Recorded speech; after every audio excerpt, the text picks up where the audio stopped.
Great. Well, welcome everybody to Detox Your Booth webinar hosted by Women's Voices for the Earth. Today we have Alexandra Scranton, who is the Director of Science and Research at Women's Voices, and she'll be presenting on some of the health impacts of chemicals in salon products and tips for reducing exposure in your salon.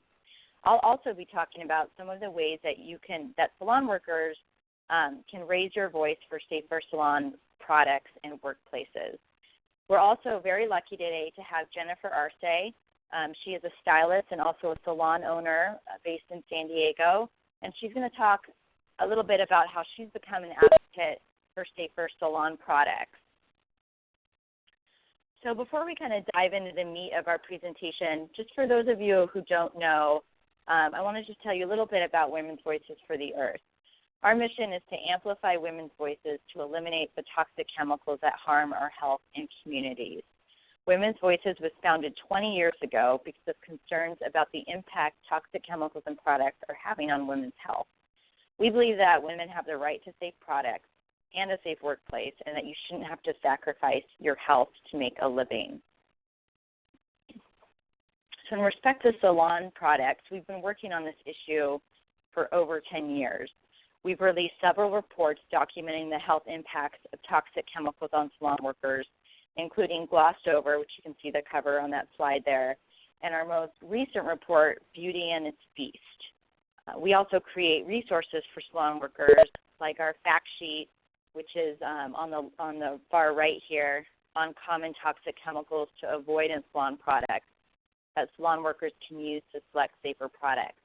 We also have fact sheets specifically on formaldehyde in hair straighteners like Brazilian blowout, and also we have fact sheets on recommendations of steps you can take to reduce exposure in your salon.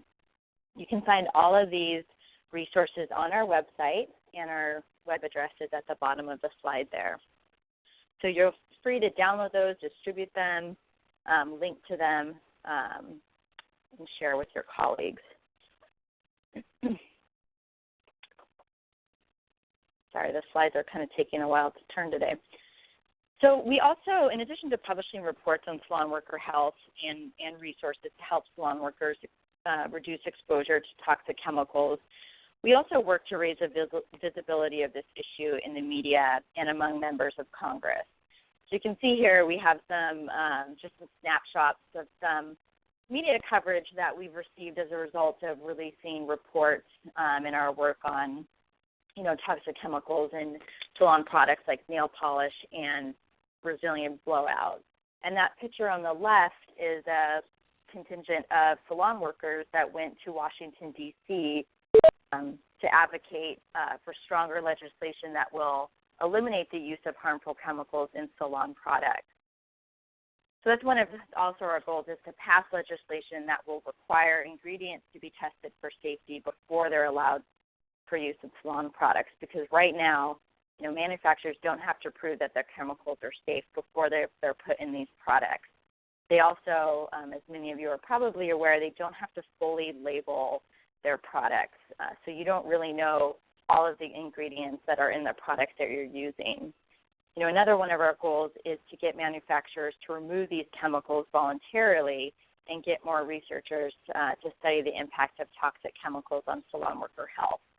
So that's just a little bit about our work, a little background. You're always welcome to contact us if you have more questions, but right now I'm going to go ahead and turn it over to Alex, and she's going to talk about some of the health impacts salon workers face and ways to reduce exposure. Alex? Yeah, great. Thanks, Jamie. Can you hear me all right? Yes. Okay. I'm just going to do a little overview of what we know about chemical exposure in salons and how it affects the health of salon workers, and then we'll get into the recommendations of how to protect yourself in the salon. So salon products are made up of numerous ingredients, from hair styling products to acrylic nails. There's really some pretty amazing chemistry involved to create these products, which allow salon workers to make their clients so beautiful. Unfortunately, many of these salon products were designed primarily for the function they serve. So they do the chemistry to make sure that the hairspray is super hold, right? They get just the right hair color. They're designed for hard as nails. And a lot of attention has gone into the chemistry of getting the product to work right, while the health impacts of those chemicals are not given as much consideration. Unfortunately, there's a real lack of laws or regulation which make a product manufacturer address these health issues before it brings a product to the market. So as a result, it turns out there are a lot of ingredients in salon products that are really quite toxic. They might work for their particular function, but they simply aren't good for you. And salon workers especially are getting really unique chemical exposures to these products because you work with these products all day, every day, unlike a client who might just come in every couple of weeks. So there are chemicals you can absorb them through your skin. There are others that you breathe in as they build up in the air of the salon. Now, last year we wrote a report that Jamie mentioned called Beauty and Its Beast. And what this report did is it reviewed the existing science that documents the disproportionate health risks that salon workers actually experience. And until now, no one had really pulled all this information together. We pulled together every study we could find where researchers were actually studying what health effects salon workers were experiencing. This is both in hair and nail salons. And we put descriptions of all those studies in this report, and altogether it's really pretty compelling. Salon workers who are concerned about how their job may be affecting their health, it's not a crazy concern. There really are higher rates of certain conditions and diseases that salon workers experience compared to other professions. And unfortunately, the salon industry really can be hazardous for the people who work in it, and we think that really needs to change. So what are some of the problem chemicals that are found in the air of salons? We can start there. We found a number of studies that brought air monitoring equipment into salons to find out what was actually in the air. And it's really not the same air as your average office or retail store. There are some pretty specific chemicals that they found. Things they found are harmful and irritating chemicals like acetone, toluene, ammonia, certainly lots of fragrances, and methyl methacrylate was commonly found in salon air. The levels of these chemicals are definitely found higher in salons that have little or no ventilation. Now, these chemicals, they can have nuisance odors, which of course are problematic for client attention, but they can also cause irritation of your eyes, nose, and throat. And the long-term exposures to these chemicals are of concern. There's a potential for asthma. Toluene is a reproductive toxin, so we're really concerned about what it means to be breathing these every day in your job over time. The literature also talks about different problem salon products that seem to be cited most commonly. So some of those products include hair dyes and bleaches, permanent waves, acrylic nails, and then fragrance in general, which is in lots of different products. These products, they contain chemicals that are really harsh to skin particularly. They can cause irritation, allergic reactions, and rashes in salon workers, and that's been documented quite frequently. There's also been a lot of recent research on hair straighteners and things like flat iron sprays, which can emit formaldehyde when they're used at high heat, which is how they're meant to be used. Now, these may not be the only products of concern. These are just the ones that get mentioned the most in medical literature. These are the ones that people have been talking about, researchers have been concerned about. But we'd certainly like to know more about what products are missing from this list and what products are salon workers having trouble with. And we can talk about that in the Q&A. So now there are a lot of studies also looking at what health effects salon workers are actually experiencing. There was a great deal of literature on skin conditions particularly. There were several studies finding that over 60% of salon workers suffer from skin conditions such as dermatitis on their hands. And this is just kind of an insanely high percentage for any workforce. There's really a lot of chemicals in products that are just kind of ripping up the skin of salon workers. And there's certainly evidence that skin conditions can be so severe that it leads salon workers to leave the industry early. So they're retiring early, they're leaving their jobs because they can't handle the problems with their skin. It's just unacceptable. Respiratory conditions. These are breathing problems caused by things that are in the air in salons. Occupational asthma is well documented among salon workers. It occurs at higher rates than other professions. Manicurists, particularly applying artificial nails, there was a study looking at that specifically.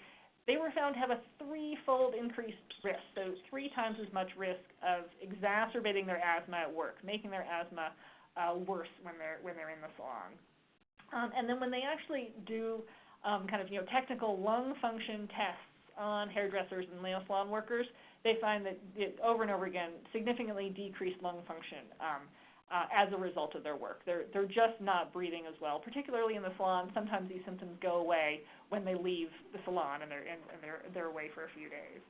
So it's really linked to what they're experiencing in the salon. Reproductive disorders and birth defects. This is a real concern. There are a lot of salon workers who are of reproductive age, and there's certainly anecdotal evidence that salon workers tend to leave their jobs when they get pregnant, or at least temporarily leave them because they're concerned about the chemicals they work with, and potentially for good reason. Hairdressers and cosmetologists were found to be more likely to give birth to low birth weight babies, and low birth weight babies have health issues that can be lifelong. And this is especially true when the work involved using hairsprays and permanent waves. They were able to link those two products as potentially problematic. Hairdressers were also found to have an increased risk of miscarriage and babies born with cleft palates or other birth defects. So these are certainly great concerns. There are a number of studies on cancer as well. Studies of hairdressers have found they've increased risk of lung, larynx, bladder cancers, and multiple myeloma. And one study found that beauticians had a 3 times greater risk of breast cancer than women of other occupations. My last slide, I think, on this, depression. Cosmetologists have a higher risk of depression compared to other workers in other jobs. This is true especially for salon workers who had worked more than 20 years in the industry, those who work particularly with cleaning products in the salon, and those who texturize hair are at greater risk for depression. And then similarly, kind of linked to effects on your brain, hairdressers more likely to die from Alzheimer's, presenile dementia, or motor neuron disease than people of other professions. So thankfully we have reached the end of my very depressing slides, and I apologize for that. They are depressing slides, and just keep in mind these are increased risks compared to other jobs, and not all salon workers will contract all of these diseases and conditions. But what I think is really compelling and clearly demonstrated by these studies is that salon product manufacturers really can do better for their customers. These products are kind of unnecessarily dangerous for salon workers to use. And we need better products, we need safer products for you to work with so that these risks disappear. And just the status quo right now is just kind of unacceptable. But it's going to take a lot of work and time to get those safer products on the market. We're certainly working on it and hope you'll help us with that. And in the meantime, there are a number of things you can do to reduce your exposure and to detox your booth, which is both good for you and good for your customers. So I'm going to get right into the recommendations, the meat of why we're here. All right. Okay, so recommendations. First recommendation that we have is really using less toxic products in your salon when you can. So we've got a couple examples of things you can look for in the products that you use in your salon. For nail salons, you want nail polishes that are free of dibutyl phthalate, toluene, and formaldehyde. Sometimes you'll see these advertised as 3 free nail polishes. That will definitely reduce your exposure to those chemicals. Nail polish removers are also, you want ones free of butyl acetate, methyl acetate, or ethyl acetate, which can be very irritating chemicals. You want nail polish thinners that are free of toluene or methyl ethyl ketone, which are kind of the worst solvents in nail polish thinners. In hair products, there's hairsprays that are labeled as low VOC formulas. They're kind of labeled that way for the California market, but you can find them across the U.S. They tend to have fewer of the harmful chemicals that will build up in the air. Pump spray products, as opposed to aerosol can products, are also a good choice. This particularly reduces inhalation risk. When you use a spray from a pump spray, the droplets are bigger, which means they don't go into the air quite as much. You're less likely to inhale them, and if you do inhale them, because they're bigger, they won't go as deeply into your lungs. So that makes a real difference just in the kind of products that you use as to what your exposure will be. And then lastly is using hair straighteners free of formaldehyde, or sometimes called methylene glycol. And we do have a list of those on our website of ones to avoid. Now keep in mind that ingredients may not always be easy to find. Salon products are not required to put the ingredients on the label like regular cosmetics you'd buy in a grocery store are. If you can't find the ingredients listed on the product, you can ask for the safety data sheet from the manufacturer. It's supposed to come with when you purchase the product. It doesn't always happen, but you can certainly ask for it. They have to provide it to you. It won't always have all the ingredients, but it will have some information. And you can also just ask the manufacturer for more information. You can call the 1-800 number and find out what the ingredients are in those products. And this is actually a very successful technique. We've had an example recently of a stylist and advocate who wanted to know more about a certain brand of products, and they asked us, and we couldn't find the MSDSs for all the products. We couldn't find the ingredients listed on the website, and simply just by asking and calling the company, both of these things were posted in a matter of weeks on their website. So more information for everybody. So really worth asking manufacturers for this information. Moving on in recommendations, another recommendation is using personal protective equipment on a daily basis. Things like neoprene or nitrile gloves can really protect the skin on your hands. They seem to be better than latex gloves, which can also have a lot of allergic issues and exposure to latex dust. These gloves also are more resistant to chemicals that are used in salons. Recommendation is not to reuse disposable gloves, and this comes out of a number of studies looking at how salon workers use this protective equipment, and they found frequently that their disposable gloves are getting reused kind of to save on costs. It is very problematic because it can re-expose you to the chemicals, and even you sort of capture those chemicals inside the glove, which is problematic. And then where necessary, using respirators with chemical cartridges. These are kind of those gas mask kind of masks, or what are called N95 respirator dust masks, which are a step up from average kind of dust masks that you might find. These can really help with reducing dust, like from filing nails, and they can reduce some of the chemical exposures as well. Another really good tip is ensuring the proper handling and storage and disposal of salon products. It's amazing, particularly for air pollution in the salon, how much difference this can make. You want to close the containers of your salon products when you're not using them, pretty much as soon as you're not using them, because the chemicals that are in those products can be gassing off, and they will be contained if there's a lid on them. Similarly, if you have any trash that's soaked in chemicals, like cotton balls or other cloths or tissues that have got these chemicals on them, you want them in a trash can with a tight lid, and then you want to empty that trash can frequently, because it'll come right off the cotton ball, off the tissue, and just end up in your air if it's an open trash can. And then dispose of hazardous waste appropriately. It's kind of one of those amazing things to think about with salon products, is that a lot of them, perfectly legal products to sell, but as soon as you're getting rid of them, they're actually officially hazardous waste in a lot of cases, and it'll say that on the label. So want to make sure that if you're disposing of these used products carefully, and that can make a difference to the air in your salon. These are a couple other techniques for reducing your exposure that didn't sort of fall into a convenient category for me. One is to order the services you perform to reduce exposure. And the best example was if you're doing a hairdressing, to cut your client's hair before you do the hair dye. And this will reduce the exposure on your hands to that hair dye, because you're cutting undyed hair and then it's dyed afterwards. Particularly if you can figure out which chemical or which product is kind of most problematic for you, or which one is sort of toxic, then you want to do that one last, so you've got the least exposure to it. When you can. Another thing is simply using either fewer products and then smaller amounts of each product when you're performing services. There are certainly companies who put instructions of how much you have to use of each product, and they want you to use as much as possible, so that you'll have to buy a new bottle of the stuff really soon. But think about using smaller amounts because that will, can still be very effective in what you want to do, and it'll reduce your exposure.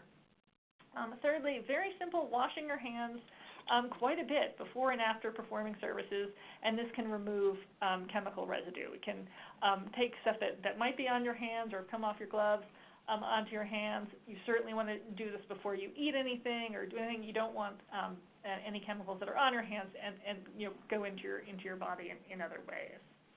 And then lastly, there's considering limiting the salon services you offer, and this is especially if certain services already lead to symptoms. And this can be, a financial decision. It can be, a real issue. But communicating with your clients as to why you no longer do certain services can make a big difference if they know you're doing it for your health and for their health as well. And then lastly, there's improving ventilation in the salon. Not always easy for a salon worker to do, particularly if you're renting a booth. But if you're a salon owner, if you have a good relationship with your salon owner, you want the most ventilation in the salon right now that you can have. So opening doors and windows when possible, when the weather is amenable to that. You can use an air cleaning system with a HEPA filter. There are things called local exhaust ventilation systems. Some of them can be pricey, but there are standalone systems. It's not like a whole, installing a major ventilation system. And what it does is it'll take those particularly sensitizing or irritating exposures that are right there at the table or the booth where you're working and kind of exhaust them away and send them through a filter. And that can dramatically reduce the exposures that you're experiencing and that your clients are experiencing. So basically what you want to, the best advice I think is really to think about what symptoms you are experiencing, pay attention to those symptoms, and trying to track your exposures to certain products that or ingredients that are problematic for you. And it just sort of takes some research and some trial and error to figure that out, but it can make a real difference in terms of figuring out what to avoid to protect your health. You want to communicate your concerns and needs both with your clients and your employers. Where that's applicable, I think both will appreciate hearing about changes and understanding where changes are being made in the products or services you offer for health reasons. And lastly, this is really an ongoing process. You may not be able to do all of these recommendations at once. Some are easier to do than others, but if you're working at it over time, that's the best way to make lasting change. And really, while these kind of best practices and recommendations certainly can help a lot, we don't want the status quo to be that you have to rely on them. It shouldn't be the responsibility of salon workers to have to work with really dangerous chemicals and then take all these efforts to make sure that their health is protected. You need to be supplied with safe products to begin with, which don't need all these extra precautions. So that's really kind of the long haul goal, and it's really your voices demanding that change that will make all the difference. So I will hand it back to Jamie to talk about some of that work. Thanks, Alex. And again, we'll have questions in about 10 minutes. We'll open it up to questions.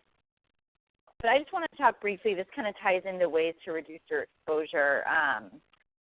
Some cities have started healthy nail salon recognition programs as a way to try to reduce salon worker exposure, particularly in nail salons, to harmful chemicals. And these programs recognize salons that use safer nail polishes and practices.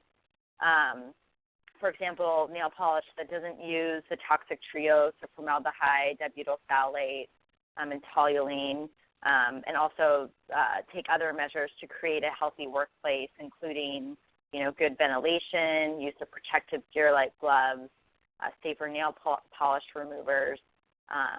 So if you live in one of these areas, you might want to, and you operate a nail salon or you work in a nail salon, you might want to check out one of these programs. I think that we have Lori Foster from King County on, so she might be able to say a little bit more about their program at the end if anyone has any questions. But definitely worth looking into, and hopefully, these programs will just be available in more and more cities as the years go on, because they've been working really well.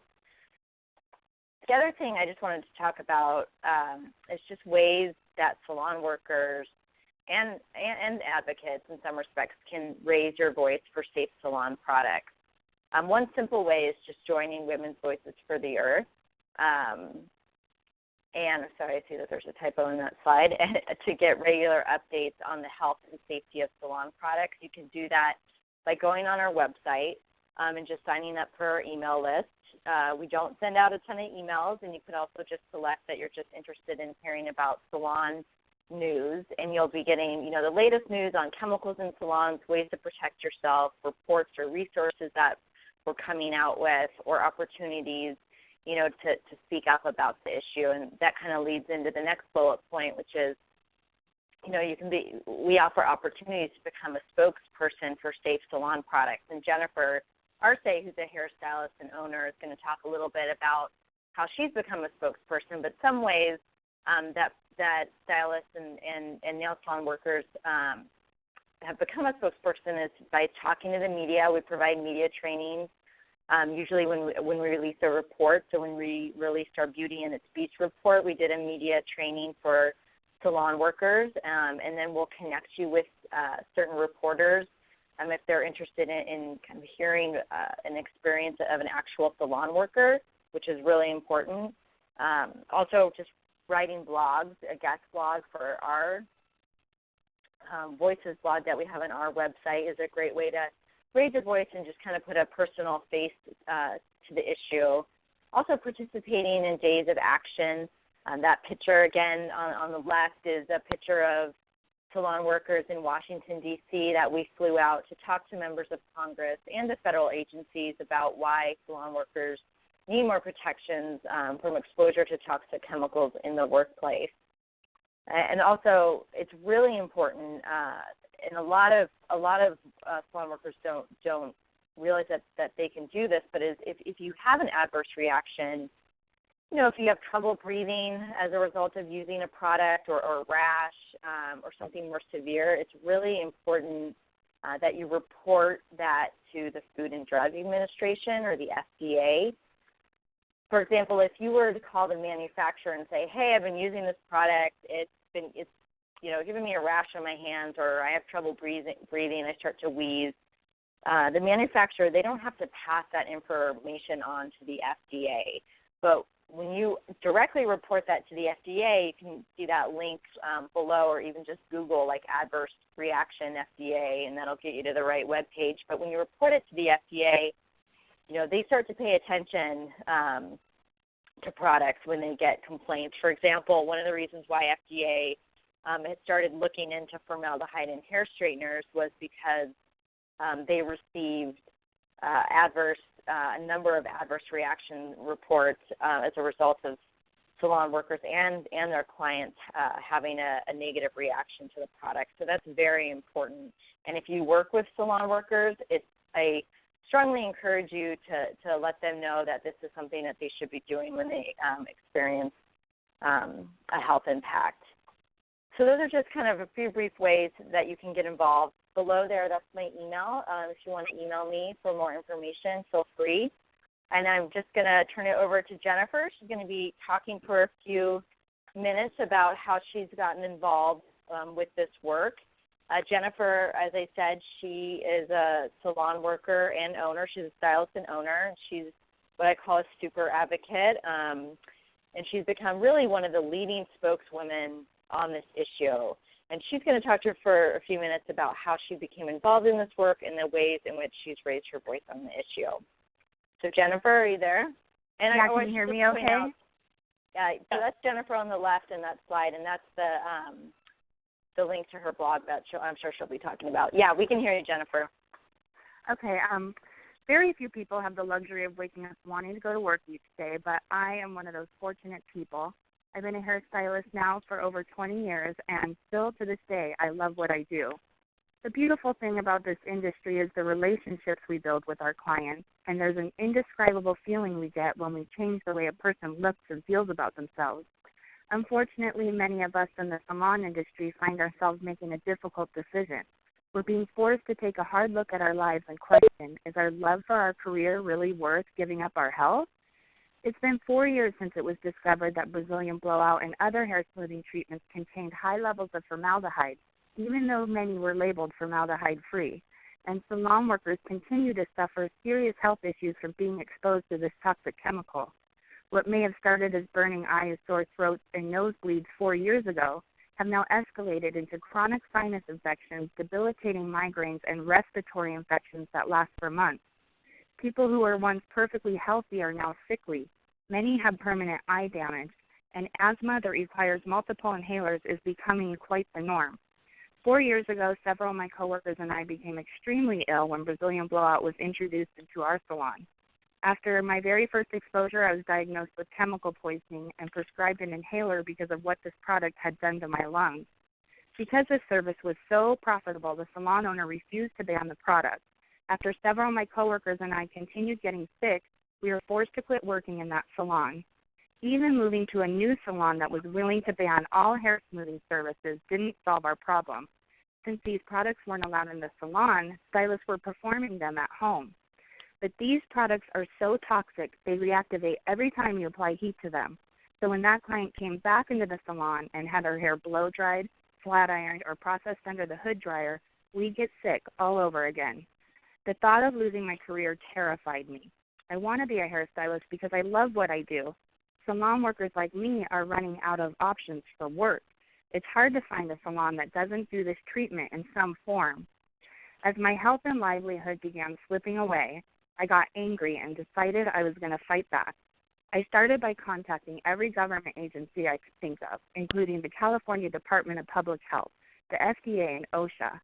FDA investigators came to my salon and tested my bottle of Brazilian blowout. My bottle of formaldehyde-free Brazilian blowout tested at 10.46% formaldehyde. Then I started collecting letters from 6 salon workers from all over the country, determined to send them to anyone who would listen. These letters are from stylists, manicurists, and receptionists, even from estheticians in their own facial rooms, unable to escape illness because formaldehyde fumes creep under their doors. Our stories and symptoms are eerily the same. They too have suffered severe health problems and had to quit their jobs. Some have even been bullied or threatened to be fired for speaking up about being sick. At this point, there had been no news stories about this locally. I contacted the local newspaper, and the story ended up being on the front page. This led to local TV news stories, numerous articles, and became national once I was in the Wall Street Journal and on the Today Show. After every interview, people would contact me sick and pleading for help. They would write me letters and want to become part of this movement that was now getting bigger. The more my passion grew, the faster events snowballed around me, and I was even contacted by the California Attorney General's office. Before I knew it, I was supplying key evidence and information to their case against Brazilian blowout. One thing I've learned is our nation's laws are not protecting our health. Most people assume that if a product is unsafe, it would get taken off the market. But our cosmetic laws are severely outdated. They were established 77 years ago. No government agency, not even the FDA, has the power to issue a mandatory recall that will take these dangerous products off the market. So I took my story to Washington, D.C. twice now and spoke to lawmakers because only they have the authority to create much-needed laws. I've shared my story and urged them to support the Safe Cosmetic and Personal Care Products Act. If passed, salons would be safe from harmful ingredients like formaldehyde, and the FDA would have the authority to take dangerous products off the market. I also spoke on behalf of 6 salon workers at meetings on Capitol Hill that included numerous government agencies like the EPA, the FDA, the Department of Labor, and OSHA. My proudest moment of this entire journey was handing the stack of letters that I collected to Dr. Linda Katz from the FDA. Despite all of the pain and struggle I've endured over the past 4 years, it's also opened up the opportunity for me to make a difference. It's inspired my crusade to make salons a safer place. I teamed up with another stylist and created PrettyToxic.org to inform and protect salon workers and consumers from toxic chemicals in salon products. And just a few months ago, I became the co-owner of my very own salon. It's the only way we could control our environment and eliminate products that are harmful to us and our clients. No one should ever have to choose between their health and their career, and clients paying for our services deserve a safe environment as well. We just want to continue doing what we do best, making the world a more beautiful place, one client at a time. Thanks, Jennifer. That was great and a great example of how stylists and nail salon workers can speak up for safer salon and workplaces, and we really appreciate what you do. So at this point, I'm going to just open it up for any questions that you have. You can, if you're on line, you can type it in to the chat box. I'm also going to unmute everybody right now, and there's going to be a little pause. The conference has been unmuted. So does anybody have any questions for? I'm wondering where we can purchase those HEPA filters, those local exhaust ventilation systems you were talking about. Is Lori still on the phone? I am, yes. Yeah. I could, what I can do is I can direct you to our website, and I could send that again to Jamie, and Jamie can send that out to everybody. We have a complete page on ventilation, as well as for local exhaust freestanding ventilation machines, but also information about regulations and some training information about ventilation. Great. Thanks, Lori. And Lori, I was going to ask you, how much do the local ventilation systems cost generally? Okay, they're anywhere from $700 to like $1,400. Okay. All four of the ones that we had tested and found them to be, just as I'll mention this on the call, we found them to be about 77% effective at removing vapors, and about on the high level about 90% effective at removing dust. And those were the machines that we worked on, and specifically the ones that we worked on. The companies may have other products out there, but we chose 4 particular ones, and you will see that on our website. Would we use that in conjunction with an uptake system? I'm sorry, we had 2 people over talking. Could I get you to repeat that question, please? Do we use that in conjunction with those uptake ventilation systems? It would be best to have a general ventilation system. I believe that's what you're referring to, something within your ceiling to give you fresh air, as well as also pulling air through the salon. If you do not have general ventilation, though, it certainly would improve your salon air if you had one of the local exhaust ventilations. And they have a little hose that's right by where you work with your clients, and they would pull it right away from yours. And you can also, I can send you a slideshow, just some pictures of some that have been installed in the state of Washington that are built into the salon that exhaust to outside the salon. The ones that the freestanding ones, exhaust into a very large charcoal filter. Great. Thanks, Lori. I'll send that link to everybody. And I do hear that from a lot from salon workers and salon owners, because if they don't own their salon, they don't want to put thousands of dollars of installing a ventilation system. And so this is one alternative that they can use is the local ventilation systems, although having both is definitely preferable. Any other questions? Let's see. Hi, my name is Raji Pokhrel. I work at Adhikar with our executive director is Luna Ranjit, and she's out of the country, so she wanted me to join the call. I came in 5 minutes late, so sorry if I'm repeating something, but we've been working on organizing Nepali-speaking nail salon workers around workplace health issues and wage issues in New York, and we are about to launch our campaign. We did a study with a participatory study the last 2.5 years, and we're launching that, as well as we're coming out with a poster very similar to what you were presenting earlier about awareness, but we're also kind of catering that towards customers, because what we've found is that workers often don't have any power to change yet. We're trying to generate that power, but yet, it ends up, people getting fired, and as it is, the work conditions are really bad, and people are already giving into, oh, no one wears gloves, no one wears masks, the customers don't like it. So we're trying to change that culture targeting customers. Right now, there are a couple of bills coming up in New York in the city level and also in the state level, and we're trying to be really proactive to make it for them to be keeping in mind the workers, because a lot of the language we're seeing in the bills are very customer-oriented. Like, customers have these rights, and instead of saying, okay, workers spend a lot of time in nail salons, and they're the ones who are really affected. So if we think of customers, then it kind of takes care of. I mean, if we think of the workers, it takes care of customers' health as well. So that was my update. Really, I was liking some of the information you guys were giving. I think we're on the same page with in New York City as well. Great, thank you for giving us that update and just keep us posted. I had a question about HEPA filtration, and the question was, HEPA filtration is only good for particulate, for example, dust, such as nail finishing work, and not vapors such as formaldehyde, correct?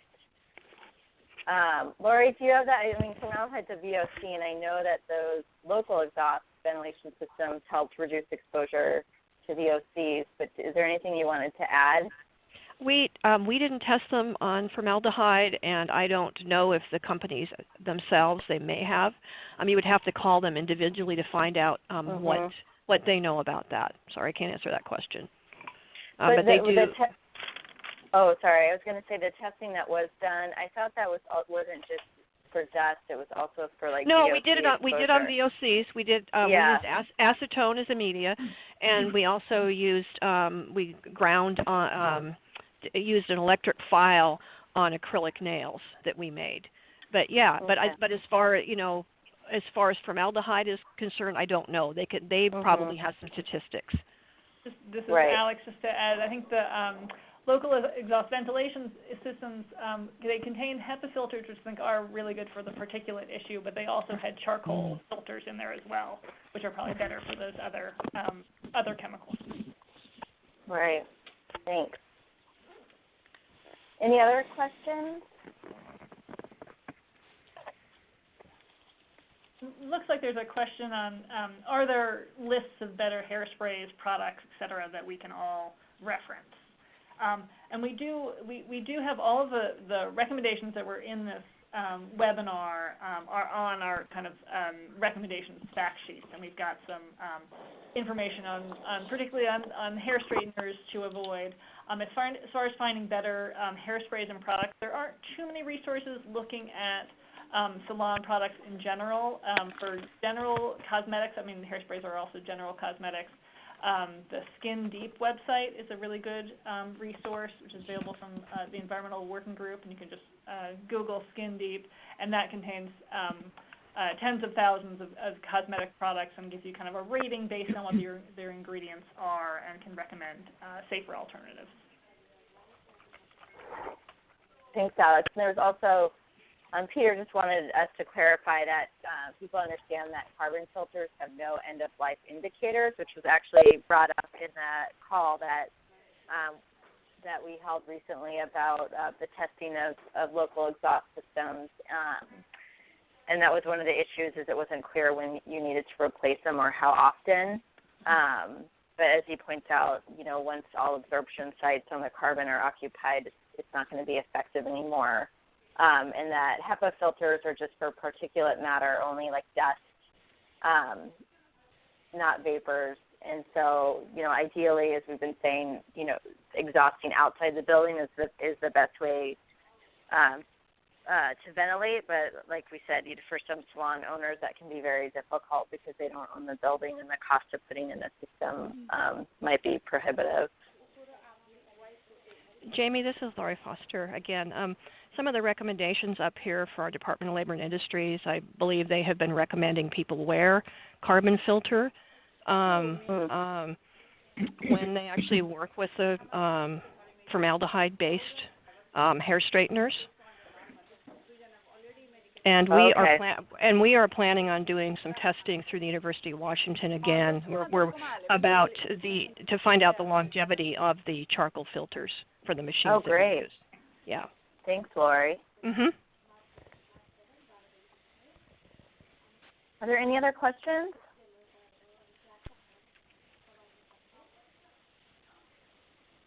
Any other questions? You can also type them in the chat box if you don't want to speak out loud. What's a good way to approach a coworker, because they get really defensive, because if their products are making somebody sick? Do you have any suggestions on approaching a coworker or salon owner? Yeah, that's a really good question. And Jennifer, are you still on the phone? Because I know that you have actually have experienced this. Do you have any words of advice? Well, I have a hard time approaching them too, because in my, they get really defensive. So I don't know. It's just really hard. I haven't come up with like the best plan yet. Yeah, they get really defensive. I think one thing you can do is print out, the resources. Like, let's just use Brazilian blowout or hair straighteners that contain formaldehyde. Just as an example, I know there are other products that are concerning out there, but one of the things you could do is just print out, like, if OSHA has any information about, the ingredient in that product. For example, OSHA put out a hazard alert for Brazilian blowout because it contained high levels of formaldehyde that exceeded their permissible levels of formaldehyde in the air. So they issued a hazard warning. Also, the resources on our website might be helpful if you print those out and say, this hairspray you're using or this hair straightener has formaldehyde in it. Here are, ingredients that should be avoided. Can we kind of work together to find an alternative product? So I think if you come with information and maybe some ideas for alternatives, that's one way to kind of start a conversation about it. Although it's difficult, and I talk to salon workers all the time, especially with owners if they're concerned about exposure in the salon, especially if they're just renting a booth. If they're an independent contractor, it can be very difficult to kind